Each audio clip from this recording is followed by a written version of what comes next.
RTC, Branch 15 Manila. Yan!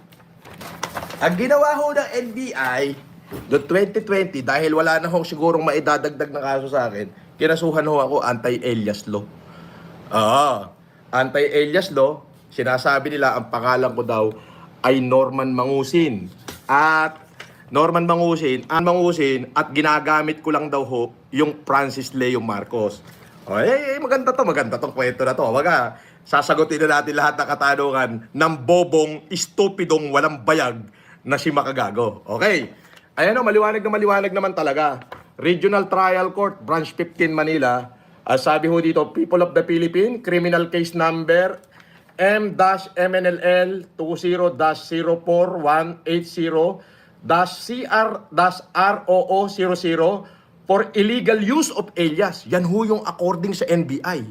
Illegal daw ho ang paggamit ko ng pangalang Francis Leo Marcos. O yan o, para makita nyo na talagang babasahin natin. Ayan. Illegal use of alias. Tapos nakalagay dito, CA number 142 as amended by RA 6085. Ayan.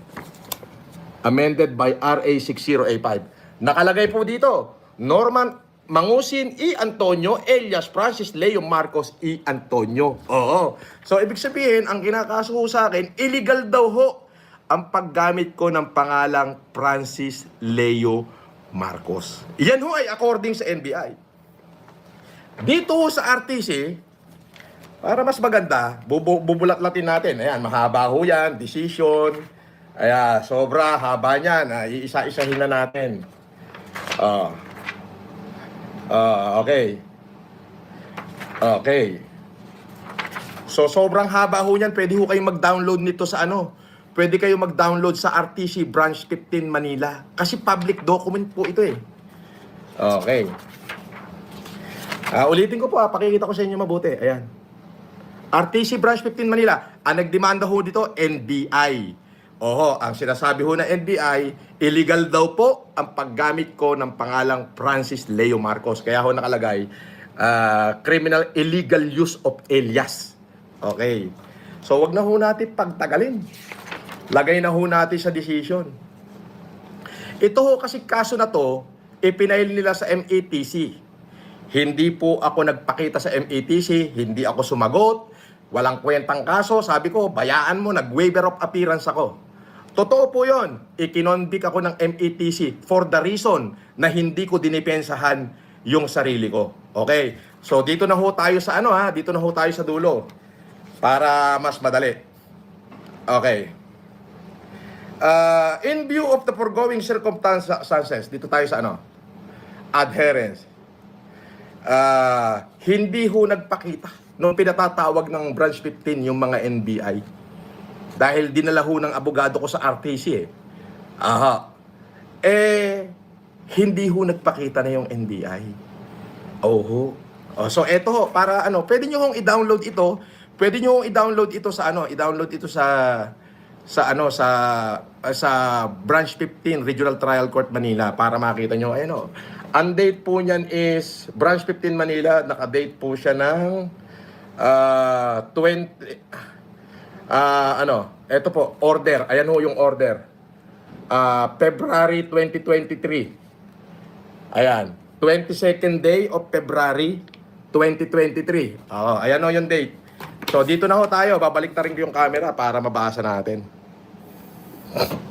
Ayan o. Wherefore, premises considered, the appeal is granted. The judgment of the Metropolitan Trial Court, Branch 28, dated March 4, August 2022, dated August 4, 2022, in criminal case number MNL blah blah blah, is reversed and set aside.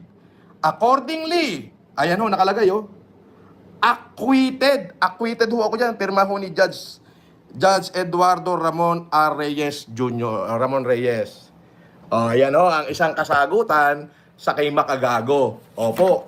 At bukod doon, naglabas pa ho ang NBI, kinasuhan din ako sa Quezon City na yung mga ID ko daw, passport ko daw, ay fake. Eventually ho, nung lumabas ang order ng RTC, inatras na ho nila. Yun. So, ibig sabihin, yung mga anak ko pala, fake na Marcos din, kung sakali. Di ba kagago na ako daw ay tagalinis ng Inidoro sa kulungan. Ang kiniklaim ko naman ay gobernador ako doon at yung mga kakosa kong Sputnik, hindi naman lahat, pero karamihan sa kanila, nagpalagay ng tato, FLM, doon sa kanilang mga planeta. Yan. Yun. So, iyan naman ang sasagutin natin ngayon. Iisa-isahin natin yung hindorotot na makagago na yan.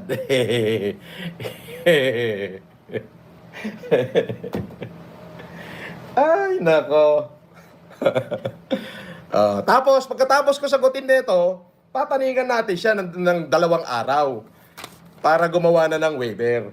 Para malaman naman natin yung kanyang tapang kung totoo ba o baka mamaya talagang kahindutan lang yung alam niya, di ba?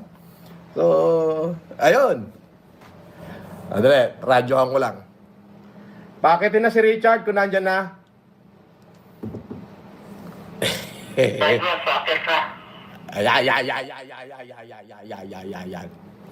Yan.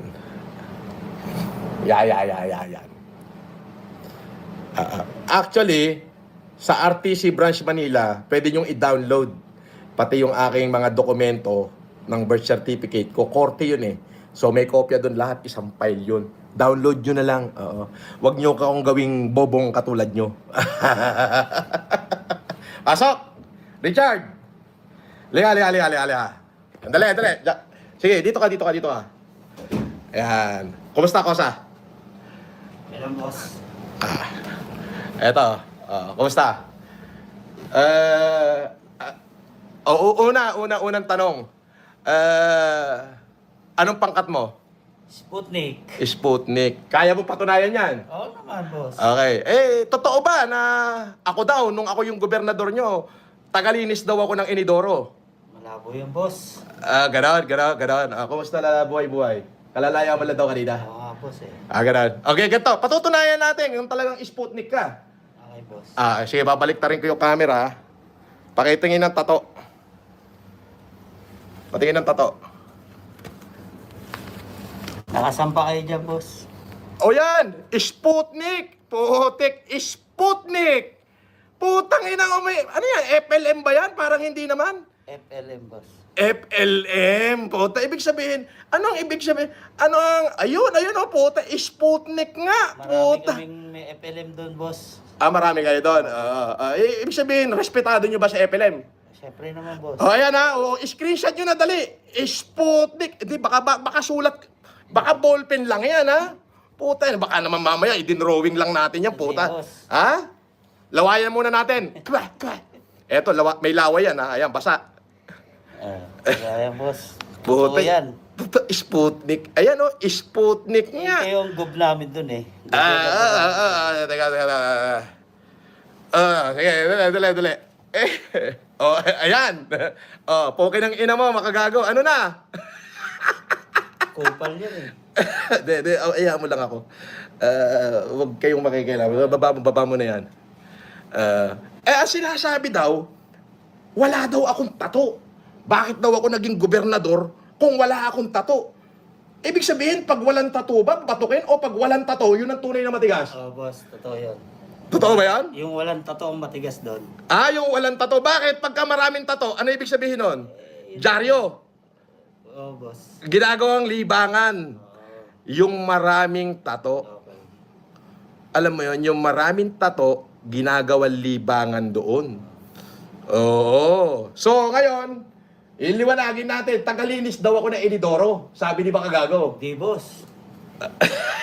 Gobernador kayo doon. Ang mga tagalinis doon, yung mga bagong salta. Ganon. Wala pang pangkat. Wala pang pangkat. Yun ang tagalinis do. Pero, patingin nga uli. Reveal nga uli natin. Baka mamaya, nabura na. Puta, Sputnik nga, Yung iba nga, boss, FLM eh. Grabe, no? Puta, may FLM talaga. Yun na sinasabi ko. Sige, Kosa. Bababa ako, tapusin ko lang live ko. Thank you, Kosa. Okay.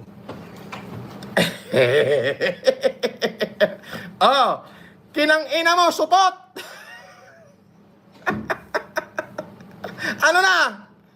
Oh, 2-0 ka na. 2-0 ka na. Yung dalawang akusasyon mo sa akin, pinatunayan ko na. Shogi ka na.